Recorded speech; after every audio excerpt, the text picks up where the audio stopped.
Vatva police સ્ટેશનના senior PI Shri Kuldeep ધન ગઢવી સાહેબનો વિદાય સમારંભ કાર્યક્રમ યોજાયો. પ્રાપ્ત માહિતી અનુસાર અમદાવાદ ખાતે આવેલ વટવા પોલીસ સ્ટેશનના સિનિયર પીઆઈ શ્રી કુલદીપ ધન ગઢવી સાહેબનો તારીખ 7/12/2024ના રાત્રિના 9 કલાકે વટવા મંથન રોડ પર વિદાય સમારંભ કાર્યક્રમ રાખવામાં આવ્યું હતું, જેમાં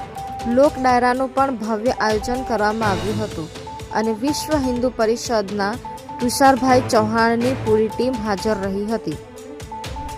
અને વટવા પોલીસ સ્ટેશનના સ્ટાફના માણસો પણ હાજર રહ્યા હતા